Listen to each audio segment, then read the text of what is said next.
ہندوستان میں لوگوں کو مارو. یہ تو ایک آتنکوادی ہے جو ابھی بھی لگاتار ٹیررزم کی باتیں کرتا ہے. یہ کوئی چھپی چھپائی بات نہیں ہے, تو کھلے عام ہو رہا ہے. ہمارے پاکستان میں نہیں ہوگا یہ. آپ یہ وعدہ کر رہے ہیں. میں آپ کو اپنا ورڈ دے رہا ہوں. میں کہہ رہا ہوں کہ آگے جو آپ نے جانا ہے اس کے اندر یہ نفرتوں کی اب پالیٹکس یا نفرتوں کے اوپر جو کیشن کرتے ہیں لوگ, ہم اس کی اجازت نہیں دیں گے. ناظرین, آپ لوگوں نے دیکھا ہے کہ وہ جو صحافی ہے وہ عمران خان کے اوپر سوال کر رہا ہے کہ حافظ سعید کے متعلق کر رہا ہے کہ وہ انڈیا کے خلاف بیٹھ کے زہر گھولتا ہے, پاکستان میں بیٹھ کے انڈیا کے خلاف زہر گھولتا ہے, تو آپ کیا کریں گے؟ تو عمران خان صاحب نے کہا ہے کہ بھائی نئے پاکستان میں ایسا نہیں ہوگا. میں آپ لوگوں سے وعدہ کرتا ہوں کہ نئے پاکستان میں کسی کی جرت نہیں ہے, عمران خان صاحب کی حکومت میں کسی کی جرت نہیں ہے کہ وہ انڈیا کے خلاف آواز اٹھائے, انڈیا کے خلاف نفرت انگیز مواد, انڈیا کے خلاف جہاد کی بات کرے, انڈیا کے خلاف عوام کو کہے کہ انڈیا کا جو مکروہ چہرہ ہے, عوام کو جو سمجھائے کہ انڈیا میں کشمیر کے متعلق کوئی, یعنی کہ انڈیا کے متعلق پاکستان میں کسی کی جرت نہیں ہوگی نئے پاکستان میں. یہ عمران خان صاحب نے کچھ وعدے کیے تھے انڈیا کے ساتھ. اب سوال یہ ہے کہ بھئی ٹی ایل پی سے کیا پرابلم ہے انڈیا کو؟ ٹی ایل پی کے متعلق حافظ سعید کے بارے میں تو سب لوگوں کو معلوم ہے کہ چلو اس کی جماعت کشمیر میں یعنی کہ کام کر رہی تھی. حافظ سعید ابھی کہاں ہے؟ جیل میں ہے, سب لوگوں کو معلوم ہے. سمیع الحق شہید صاحب نے کہا تھا, سرعام ٹی وی میں آ کے کہا تھا کہ جو کشمیر کا حل ہے وہ جہاد ہے. اور کچھ عمران خان صاحب کے غلط فیصلوں کے بارے میں, آسیہ ملونہ کے بارے میں کہا تھا, لیکن 4 گھنٹے بعد وہ بیچارہ شہید ہو گیا اور اس کا فائل بھی بند ہو گیا. جو آدمی انڈیا کے خلاف بات کرتے تھے وہ اب کہاں ہیں, یہ تو سب لوگوں کو معلوم ہے. تو انڈیا چینل بابا خادم حسین رضوی کے بارے میں کیا کہتا ہے, اب وہ بھی تھوڑی سی جھلک دیکھ لیں. گاڑی والا یہ مولانا سرعام جہاد کی بات کرتا ہے, 20 سڑک پر سر کاٹنے کی دھمکی دیتا ہے, اور کے بارے میں بات کرتا ہے. اعلان جہاد کرو اس کے خلاف. جو کہتا ہے ہم فرانس کے ساتھ ہیں, سنو ہم محمد عربی کے غلام ہیں. صدیوں کے بعد ہمارا اعلان بھی سن.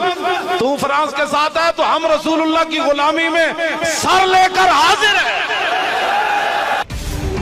کہنے کو یہ مولانا تحریک لبیک پاکستان یعنی ٹی ایل پی کا مکھیا ہے. نام ہے خادم حسین رضوی. یہ بالکل نیا مولانا ہے.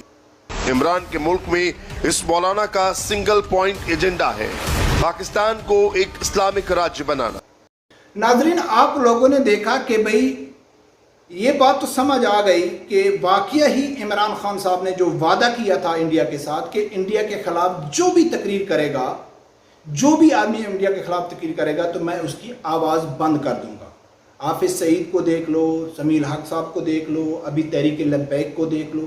یہ بھی آپ لوگوں کو یاد ہوگا, لازمی یاد ہوگا کہ جب فیاض الحسن چوہان نے ٹی وی میں آ کے کہا تھا, میڈیا میں سامنے آ کہا تھا کہ مودی آپ گائے کا مود پیتے ہیں, تو عمران خان صاحب نے اسی ٹائم نوٹس لیا تھا کہ آپ کون ہو مودی کو یہ بات کرنا. حالانکہ وہ حقیقت بیان کر رہے تھے. فیاض الحسن چوہان حقیقت بیان کر رہے تھے, کیا ہندو گائے کا مود نہیں پیتے ہیں؟ تو صرف اس نے اتنا کہا تھا کہ مودی آپ گائے کا مود پیتے ہیں, تو عمران خان صاحب نے شٹ اپ کال دی تھی اور اس کو اپنی وزارت سے ہاتھ دھونے پڑے تھے. سب لوگوں کو معلوم ہے. جو بھی انڈیا کے خلاف بابا خادم حسین رضوی صاحب کی تقاریر اٹھا کے دیکھ لے, وہ جہاد کی بات کرتا ہے, وہ انڈیا کے صاحب بات کرتا ہے, پاکستانی فوج کا دفاع کرتا ہے, تو یہ تو انڈیا کو پسند نہیں ہے نا. لیکن ایک بات مجھے یہ سمجھ نہیں آ رہی کہ بھئی عمران خان صاحب جو ریاست مدینہ کا نام لیتے ہیں, ابھی کشمیر میں جتنے وہ خطاب کر رہے ہیں سب میں وہ کہتے ہیں کہ ہم نبی اکرم صلی اللہ علیہ وسلم کا جو قانون ہے اس کے مطابق قانون لائیں گے, نظام مصطفیٰ لائیں گے, ہم مدینہ کی ریاست کے اصولوں کے مطابق پاکستان کو بنائیں گے.